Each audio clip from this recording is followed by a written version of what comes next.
And it's been a really pretty amazing week, and this is one that I really look forward to. This was set up a few weeks ago, and it was something that I really look forward to. If we can do this, and we do that because we have a certain competence that's good, we're able to get people to be peaceful. I think we can do war better than anybody, but we don't want to. And we have the greatest military in the world. They showed that in Iran. Those pilots, they flew for 36 hours.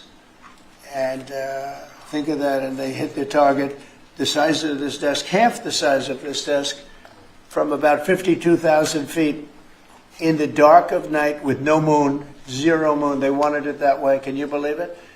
And they hit, every missile hit exactly half the size of this beautiful Resolute desk. We don't want to talk about it when it comes to rockets hitting it, but half the size of this, and they hit dead center from tremendous heights, going at tremendous speeds.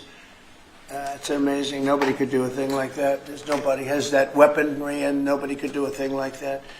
So we had a very busy and successful week. In addition to that, our economy is doing great, setting records with the economy, and a lot of other good things happening. But this is about Congo and Rwanda.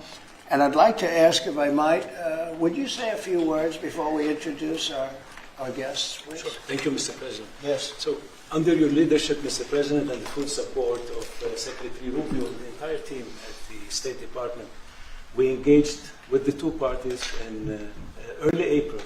And within 3 weeks, they signed the Declaration of Principles. And now, within about 2 months from that, we have signed today the final, this is actually the final peace agreement. You know, many people were wondering if this is preliminary. No, this is the actual final peace agreement that they've signed today. You've also expressed interest in inviting the heads of states to the White House for a signing ceremony. So there will be some other additional agreements that will be signed. In addition to this, which will become known as the Washington Accord with regards to the Great Lakes region. That's great. There are some economic... Why not the Trump Accord? I'm only kidding. Put the head down. No, I think that's a great name, Washington Accord. Beautiful. And there's an economic aspect as well that is extremely important for both countries. They have also worked, last week we finalized the regional economic integration framework, which both countries will be signing at the White House here during that ceremony. And that's going to be a great ceremony. Absolutely. Right? We're going to make that a great ceremony and bring other people that were involved, some other people. Besides the gentleman we talked about, who we know has worked so hard. If you think there are other people that are deserving, let us know. Okay? Sure. And there will be some bilateral agreements. We're negotiating a minerals deal with the DRC for critical minerals. Many American companies have shown interest in investing in the DRC, and these we're talking about long-term investments. Same thing with Rwanda. Many American companies have shown interest, and not only in mining, but also in the midstream and downstream, which will be the processing of minerals. We're also working and supporting the Lobito corridor, which will help building the infrastructure. Just 2 days ago, the United States signed, and supported a project of $1.5 billion for electric transmission from Angola to the DRC. And there are many other projects of that nature lined up. So we will be, under your leadership, Mr. President, we'll be working with the two countries very closely and with the support of Qatar to make sure that this agreement is implemented. And a lot of our companies are in both of these countries now, especially since we've been getting along so well. It's probably the way we were brought together. And we have a lot of our big companies are there, between rare earth and all of the other things that they do in Africa, which is very greatly expanding, especially in these two countries. You have earth, they consider it to be about the best in the world, actually, I've heard. So we're doing a lot of different things, and it's all going to bring everybody together. That's how this all began, I guess. But the big thing is, the big thing for me is really only one thing, and that's getting a peace treaty with two countries that have been fighting for 30 years. And I want to thank you all. Will, if you could, Yes, sir. you could bring the letters over. Of course, sir. So in front of you, as you said, sir, these are the actual agreements that were signed respectively by the foreign ministers of the Democratic Republic of Congo and Rwanda earlier today, witnessed by Secretary Rubio. We've also prepared for you two letters. This is to President Paul Kagame of Rwanda, expressing your appreciation and congratulations for everything that's happened already, and of course inviting him to Washington for, as Dr. Bula said, what we hope will be the Washington Accords, finally setting the terms for peace and prosperity in this region, hopefully for a very long time. That's great.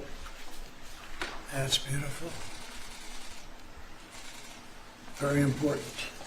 We're going to put a picture in there, right? As soon as this is over, they're going to put, we have a fast-moving photographer, Dan, who's going to put a nice picture of us here. Okay. That's for you. And this is a letter to President Chikisade of the Democratic Republic of Congo, again congratulating him on settling this long-running war and inviting him to Washington, D.C. for the final conclusion of the agreement, hopefully soon. That's great.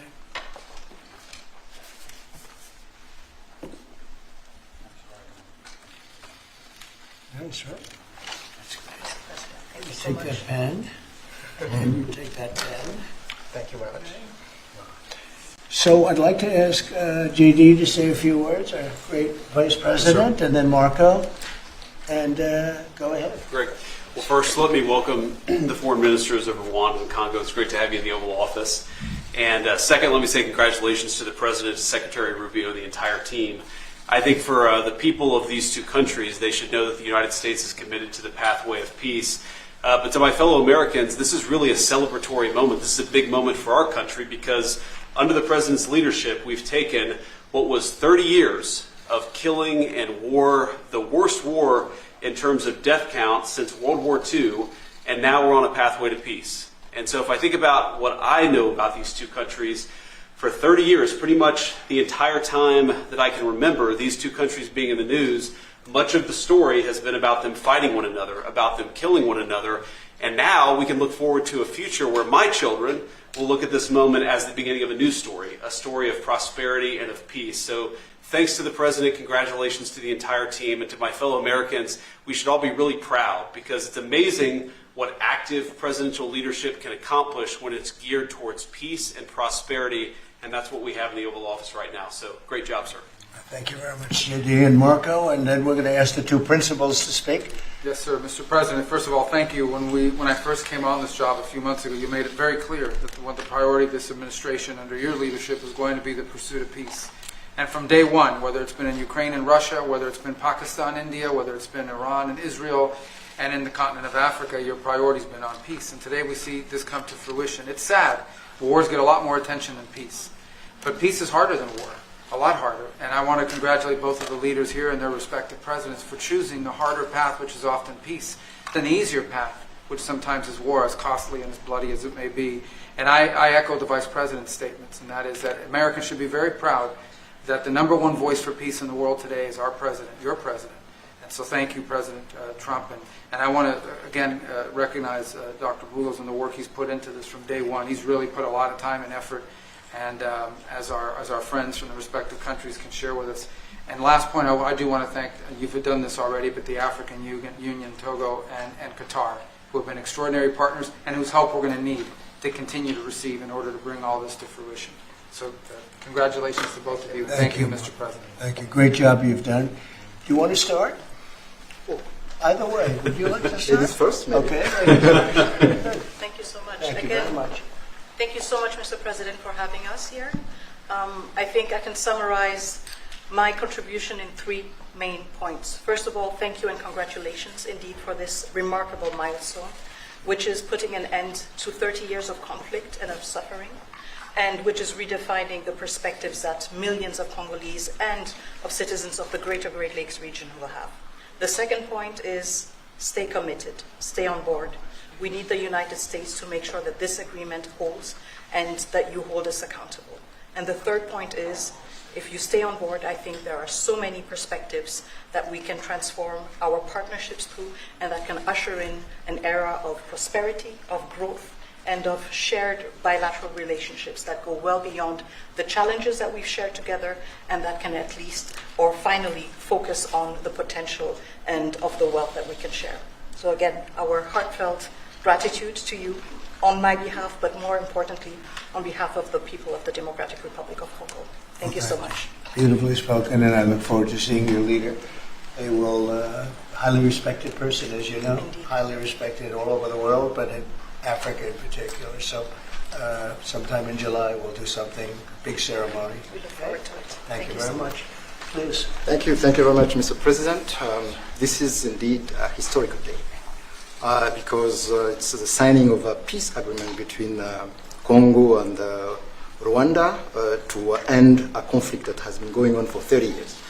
And there has been many mediation, facilitation in the past, but none of them succeeded. And we believe that it's because of your leadership and your steadfast commitment to this process, with also a new approach of economic integration, regional economic integration, which is important to allow Rwanda and DRC working together, because this is a very rich region with cross-border trade, with minerals, with natural wealth. So with the U.S.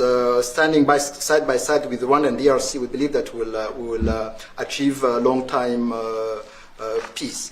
And we also believe that, as my colleague from DRC stated, it's important for the United States to stay committed, because today we signed, but now we need to implement what we have signed in order to open this new era you were talking about of prosperity, so that we can reap the economic dividend of peace. So for this economic integration framework to be implemented, it's important for the U.S. to accompany the parties to implement what we have signed, because in the past we have signed so many agreements that were not implemented. And we are really, we believe that with your leadership, with the involvement of the United States administration, we will reach that goal. So thank you very much, Mr. President. Well, this will happen, definitely. I can reach over. Do you want to just press them over to me? Let me have them. And I just wanted to give you each. These are your signed agreements. And we'll make sure that you follow through. We'll make sure you follow through. Yeah. We'll make sure that you follow through. Okay, that's for you. And we have one other thing that we're going to give, that we give to special people only. It's a coin. Thank you. And I hope you do that. I'm going to give you a second one for your leader. Oh, thank you very much. These are serious coins. You don't want to lose them. You'll be very. I think that your reporter from Africa should get one. What do you think? Is she allowed? I think yes. Are the reporters okay with it? Brian, yes? Darling, that's for you. Okay? You did a fantastic job. Thank you, And I heard you do a great job in covering everything. Thank you. And Mr. President, we actually have the pictures that you took earlier Oh, with let the me foreign see that. ministers here already. Thank you so much, Mr. President. Thank you. Let me see that. They're in this folder right here, sir. Okay, this one? Yes, sir. Oh, they look better than me. I don't like it. I don't like it. That's beautiful. That's very good. We have a good photographer. Beautiful. That's great. You better, I'll tell you, you better do the job here. We're going to come down. It's beautiful. Thank you very much. So we'll put them in. That's for you. I can do that. That's for you. Very good. This is for the Congo. What is it? For the Congo. Yes. Okay. Let's see, we have two of them, I think so. You wouldn't give us one, you would have made a big mistake. Isn't that nice? That's for you. That's for you. Thank you, Mr. President. Thank you very much. And you're all set, and this is for you. You're going to get this. Good. Might as well hold it. Thank you so Thank much. you very much. Good luck. Thank you. Do you have any questions? No, not Canada. This is about Canada. Why not? Why not This Canada, is by the about- way? Why? I mean, Because this is about a different subject. but right you're now. ending all. This is right now actually a much more important subject. We just ended a war that was going on for 30 years where 6 million people died. So don't ask me a trade question on Canada. Mr. President, Kara Castronova from Lindell TV. Now that your administration, and congratulations, has secured peace in Africa to a bloody, horrific war that's gone on for decades and no other president could do it, do you think the mainstream media will I finally... love her, I'm telling you. No other, but you're right, no other president could do it. They tried and they didn't even try, I don't think. I actually don't think they tried. Do you think Biden tried? He didn't know he was alive. Do you think the mainstream media will finally give you credit where credit is due? No, the media will never give me credit. But the people give me credit. That's why I'm here. The people didn't give me. That's why we're here in a landslide. We got all 7 states. We won the popular vote. So the media won't give me credit, but the people give me credit. That's more important to me. You're going to go down as a peacemaker. You're also going to go down with the president who had 0 border crossings in May. You secured the border most than anybody has ever done. But I don't know if you know this. You're on track right now to have the lowest murder rate in history in this country. And I think largely go to the fact we closed down the border. But do you want to comment on that? You might go down as the lowest murder rate in U.S. history, President Trump. I saw that the other day, and it's an honor. I mean, and that's really even better because, we've taken a lot of illegals into the country through the Biden administration that are murderers, 11,888 to be exact. And many of them are now gone. We got rid of them. They're back where they belong. But so it's a great honor. If you took that out, the numbers would be even better. They've created a lot of problems. You Truth Socialed earlier about getting money to the air traffic controllers and the big, beautiful bill, which hopefully, praise God, we get this thing signed. What does that mean to that industry that has been suffering the last couple of years, probably a decade of being underfunding, and how that changed the safety of air travel? Well, they've underfunded the airports for years, and I started the process of getting it completed in terms of the equipment necessary to land the planes, where the planes, like the helicopter accident with the plane, would have never happened if they had the right modern equipment. It would have been bells and whistles would have been going on all over the place. And I had that all set, but when I wasn't here, they totally dropped it. You had a terrible head of transportation. We have a very good one now, Sean Duffy. But you had Buttigieg, and he didn't know a damn thing. He'd ride to work on his bicycle. He didn't know what the hell was going on. He was terrible. So he totally dropped that. It was a project that should have happened, and I was all set. But we had a very sad experience with the voting. And so we didn't get to do that, but now I'm doing it, and we're going to have a great system. And it's funded partially by the bill. It's the initial funding is by the bill, and then it gets to be funded. The rest of it comes a little bit later as we build it out. But we're going to build out the best in the world. We have the best companies in the world. A couple of countries have very good systems. In fact, I noticed when I was landing, my pilot often would use the system of another country, and I said, "What are you doing that for?" He said, "The United States system is so bad." So we have the best companies that do that in the world bidding. You have Raytheon, you have IBM, you have a lot of different companies bidding, and we'll get the best one, the best system for the best price. And they're going to go to town and give us a system that will be better than any other system in the world. And you won't have planes bunking into each other at 35,000 feet. On the subject of peace deals, how close are you and your administration to a deal in terms of Gaza ceasefire right now? Often asked, and I think it's close. I just spoke with some of the people involved. It's a terrible situation that's going Gaza. He's asking about, and we think within the next week we're going to get a ceasefire. And we're supplying, as you know, a lot of money and a lot of food to that area because we have to. I mean, you have to. We're, in theory, not involved in it, but we're involved because people are dying.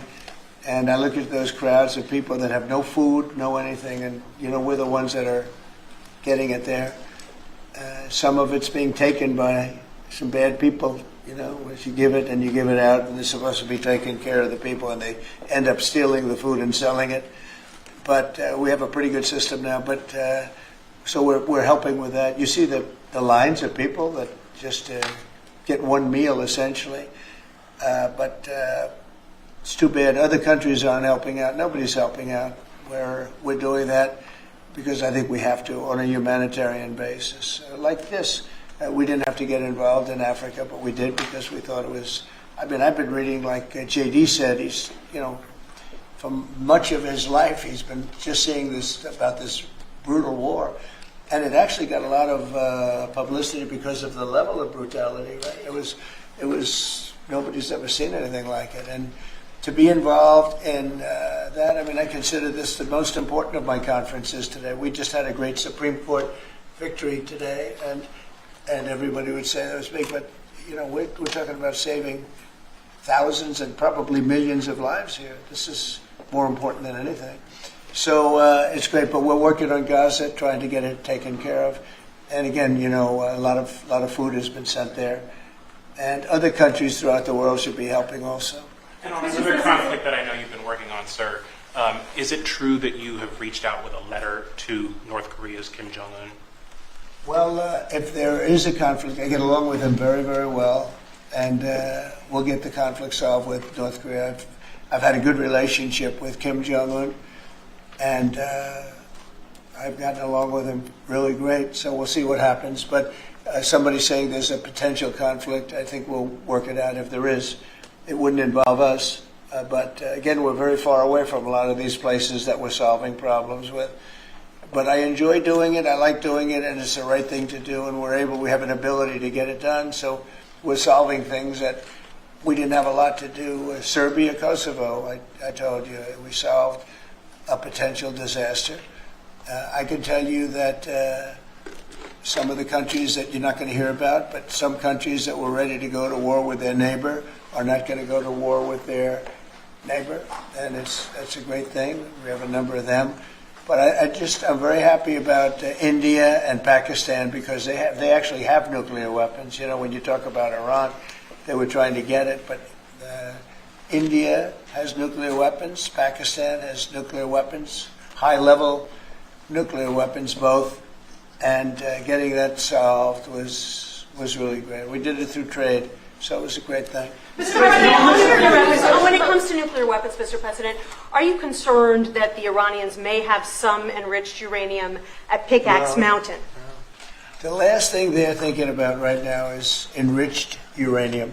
They're not thinking about what they want to do is they want to get back to life, and they do want to meet me, and we'll do that quickly. We're going to do it quickly. We'll have a Isn't meeting this morning soon. that they don't want to meet with the U.S.? Were they telling you something different in private? They may say that to you. Don't you think they want to meet me? Don't you think we have sanctions on there that they can't do anything?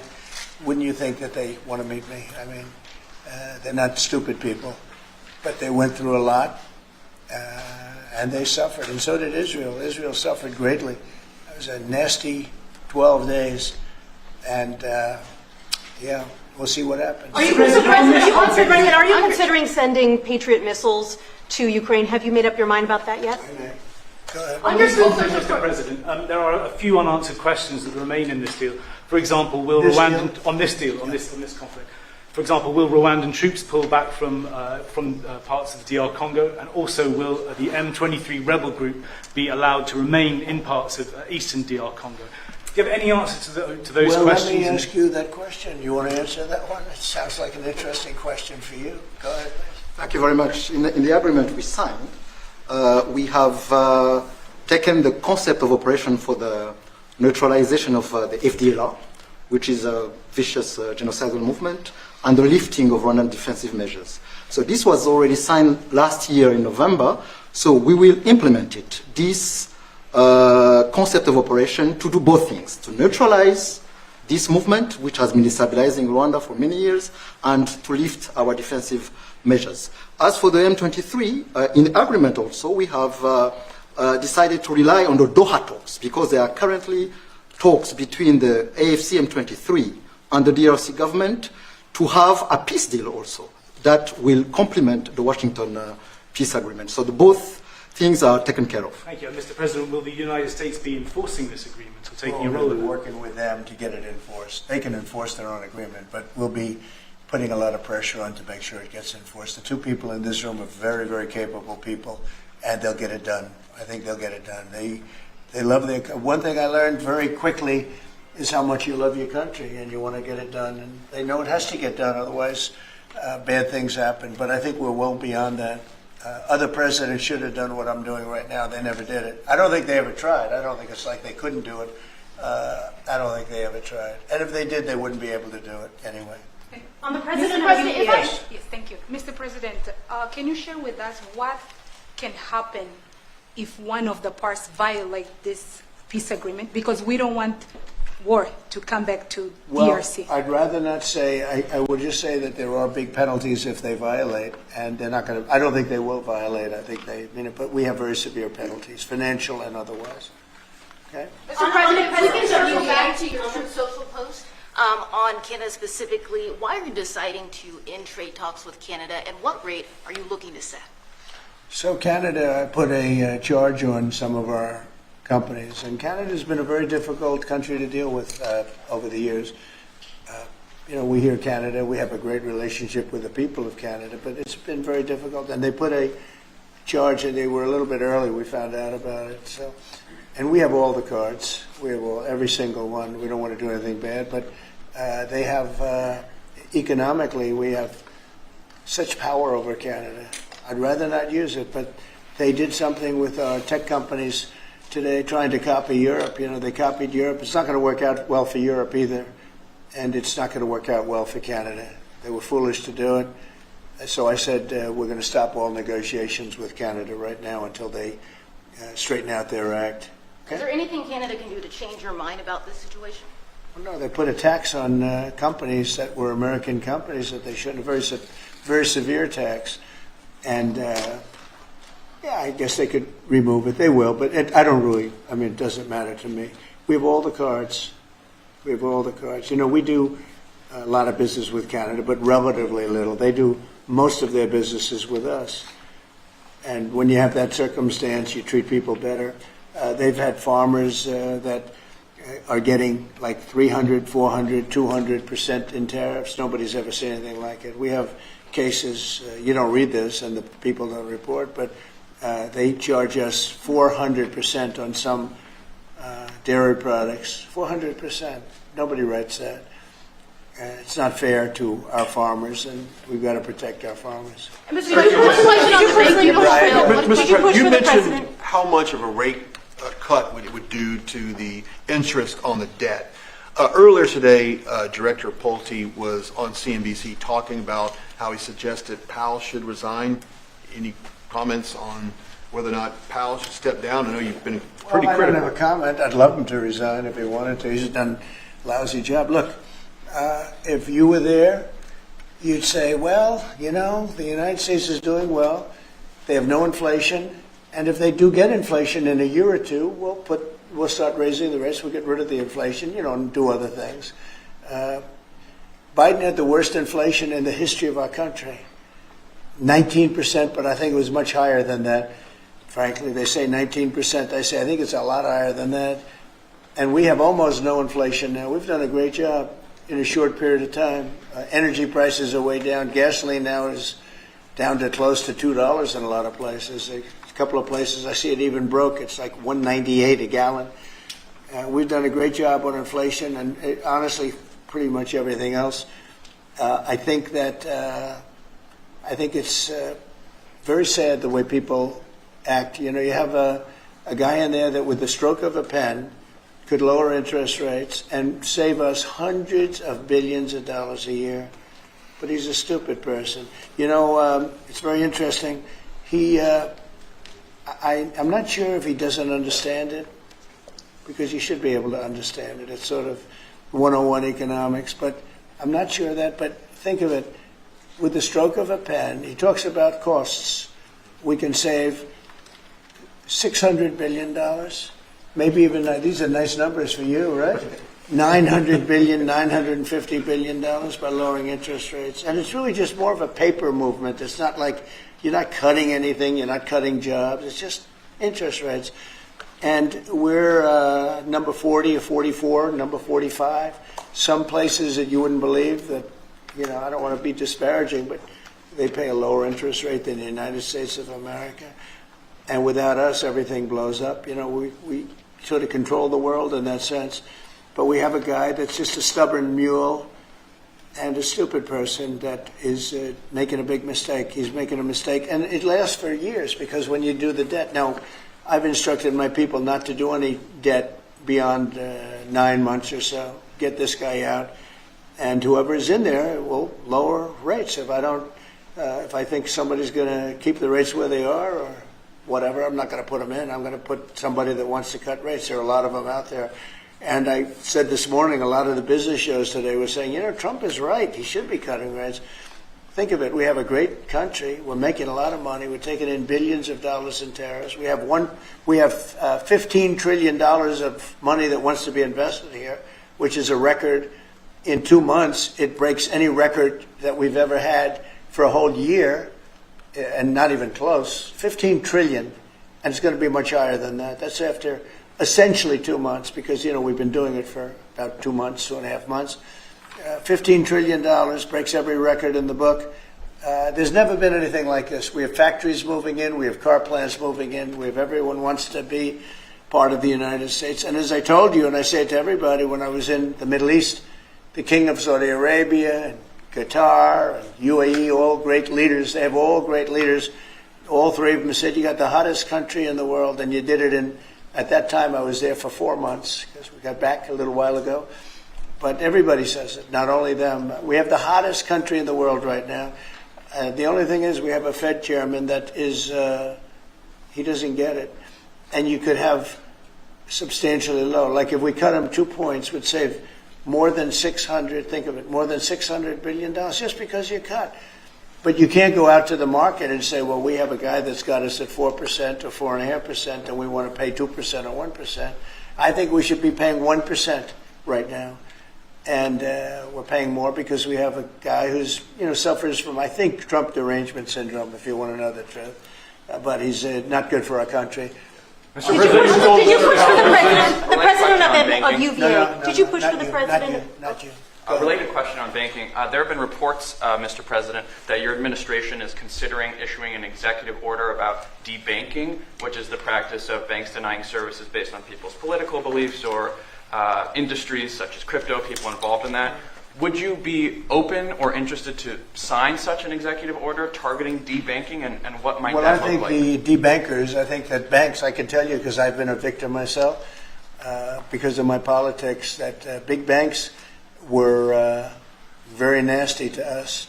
And I actually think it was Biden's people that told them to be, because the one group of people the banks are afraid of are the regulators. They are petrified of the regulators. And I've seen the biggest banker. I can tell you, you see him on television all the time. If a regulator walked into the room, he gets all nervous and crazy.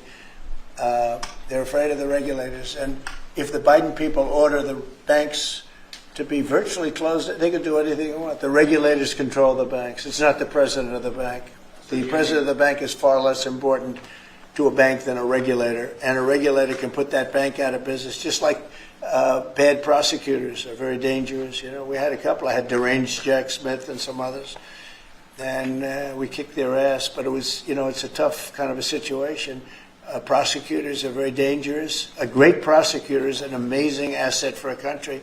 But a corrupt prosecutor, a bad prosecutor is very bad. Well, the regulators are the same thing. And when they tell the regulator to go and make life impossible for big banks or little banks, they really control it. So there is a lot of debanking, and they call it debanking, call it a lot of different names. Essentially, they make it impossible to do business. And those people are very bad and very dangerous, and they shouldn't be doing it. Mr. President, could you please explain how taxes would go up by 68% if the bill isn't passed? Where does that number come from? Well, it comes from the fact that you have automatically the Trump cuts, which were the biggest cuts that we've ever had. Now, these cuts are even bigger. But from the last administration, we had the Trump cuts. It was a 5-year deal, and it comes due. When you add that to the cuts that you already have and other things, it amounts, according to what they tell me, about 68%. That would mean you'd have a tax, so that that the tax cuts that they got, the biggest tax cuts in our history, would immediately go up to that level. And that alone is a big chunk of the 68%. And then you have the other taxes that would accumulate. and they say that you'd have about a 68% tax increase. Sir, you said a moment ago that it won't work out very well for Europe on trade. Does that mean you want to cut off those negotiations as well and just tell them what they should No, be well, paying? they've been very tough. The European Union was formed in order to take advantage of the United States on trade. That was why they were formed, and they're nasty. They're very nasty. We have a good relationship. I'm dealing with Ursula right now and the group, but it's a very tough situation. They have been unbelievably bad to us. If you look at past precedents, they've treated them very badly. They're being very nice to me because I get it. I know the system, and we have the cards. We have the cards far more than they do, and they have not treated us well, and they're coming to us right now. You know, I said I was going to put on a 50% tariff. As soon as I said that, I put it out on Truth. As soon as I said that, they came to the table. They didn't want to come to the table. My people were telling me, Scott was telling me, and the whole group was telling me that not a good situation. They want to tap it down the line. They don't want to really deal. So I said, we're going to put a 50% tariff on you. And Howard, as you know, was very much involved, Lutnick, Commerce, and he said they don't want to talk. As soon as I put that on, I was getting calls from them like, can we meet tomorrow? And the problem is they have a lot of very unfair taxes. They have a lot of taxes that you wouldn't put on, and they sue all our companies. They're constantly suing Apple and Google and all of these companies, and getting in front of judges that essentially almost work for them. I guess they do work for them. They're European Union judges, and they're getting these crazy rewards. Apple was fined $17 billion, and others are being fined tremendous numbers of dollars. They're nasty people, and I don't want them affecting U.S. companies. I don't want that. If anybody's going to affect a U.S. company, I want it to be us. And if they're going to have to pay a penalty or a fine, let it be to us. So they've done this for a long time, for years, but they're very nasty. The European Union is very nasty, there's no question, but they'll learn not to be so nasty very soon. They know that. They know it's coming. Vladimir Putin reached out to you to help you with the Iran crisis. Well, he made some nice statements today. Did you see the statements? I saw the statement. Very nice. Vladimir Putin made some very nice statements today. Look, he respects our country again. He didn't respect it a year ago, I can tell you right now. But Putin respects our country. And President Xi of China respects our country. And Kim Jong-un they respect our country again. We were not a country that was respected just a year ago. We had a president that was incompetent. We had bad people circulating around this desk, this beautiful, resolute desk. They had, I guess, evil intentions. You couldn't be that stupid. I mean, they had evil intentions. But the world respects our country again. Thank you very much, everybody. Thank you, Press. Thank you, Press. Outright this story. Thanks, guys. Thanks, everybody. Thank you. Thanks, guys. Let's go. Thank you, guys. Going. Thanks, guys. Thanks, everybody. Right through here. Thank you.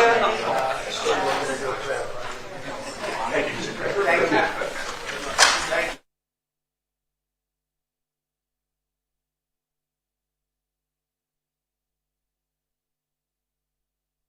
173 km, avec l'Ouganda 765 km et avec la Zambie, nous partageons 1930 km de frontières.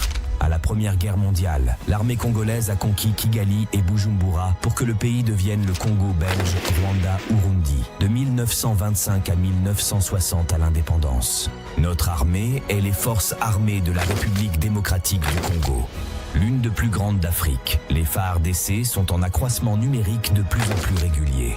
La République démocratique du Congo a-t-elle un prix? Non. La RDC ne pas à vendre, même pas un centimètre à céder de sa superficie. Avec nos FARDC, notre pays à jamais indivisible. A toujours la RDC égale à elle-même.